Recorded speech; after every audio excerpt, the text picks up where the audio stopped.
मी अंगणवाडी सेविका मनीषा गवस, अंगणवाडी नंबर 83। आज जागतिक स्तनपान सप्ताह आहे, त्याचं आमच्या अंगणवाडीमध्ये उद्घाटन करण्यात आलं। स्तनपानाचे बाळाला होणारे फायदे आहेत। चीक दूध बाळाचे बौद्धिक व मानसिक विकासासाठी आवश्यक असते। आईचे दूध हे एक प्रकारची लसच असते। बाळाच्या पचनक्रियेला साजेसे असते, त्यामुळे बाळासाठी पचायला हलके असते, निर्जंतुक असते, कारण आईच्या स्तनातून सरळ बाळाला मिळते, त्यामुळे बाळाला काळवेळ, जुलाब इत्यादी रोगांपासून संरक्षण मिळते। आईच्या दुधाचे तापमान योग्य असते। भावी आयुष्यात स्थूलता, रक्तदाब, हृदयविकार, मधुमेह या रोगापासून संरक्षण होते। तर आज आपला 1 ऑगस्ट ते 7 ऑगस्ट पर्यंत स्तनपान सप्ताह आहे। तर आपल्या बाळाला जेव्हा आपलं बाळ जन्माला येतं तेव्हा BCG,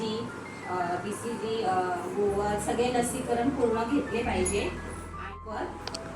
त्या बाळासोबत खेळताना आपण त्याला आपण आपला प्रतिसाद दिला पाहिजे, तेव्हा आपला बाळ आपल्याला प्रतिसाद देतो।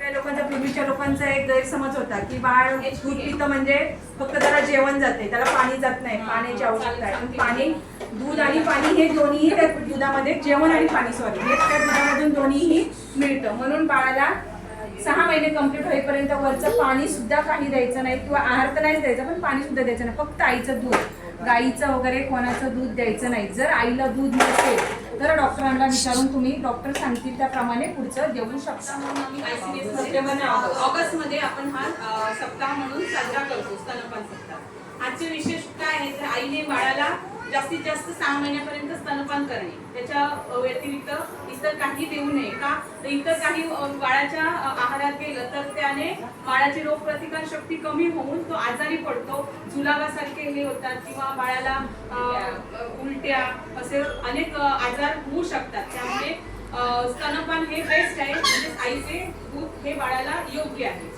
आणि लसीकरण, पहिलं ते लसीकरण झालं, आणि हे आता अशा प्रकारे तुम्ही आजच्या कार्यक्रमाला सगळ्यांनी मोठ्या संख्येने उपस्थित राहिल्याबद्दल मनपूर्वक तुमचे आभार। आमचे कार्यक्रम असेच होत असतात, नाही 2 वर्षापर्यंत बाळाला आईचे स्तनपान हे द्यायचंच आहे। पण त्या व्यतिरिक्त जेव्हा 6 महिने बाळाला पूर्ण झाले तर वरचा आहार चालू करायचा असतो। जे आपण घरात काही पौष्टिक अन्न पदार्थ बनवतो ते बाळाला आपलं द्यायचे असतात, कारण घन पदार्थ हे बाळाला गेले पाहिजे। आईच्या दुधाबरोबरच घरातील जे काय आपण करतो, खिचडी भात, नाचणीचं सत्व, भाज्यांचं हे करून, गरगट करून, भाज्या स्मॅश करून, बटाटा आहे, रताळं आहे, हे पौष्टिक पदार्थ बाळाला 6 महिन्यानंतर 7वा महिना लागणार, आणि त्याचबरोबर आईचे दूध 2 वर्षापर्यंत बाळाला देणं गरजेचं आहे। त्यामुळे तुमचे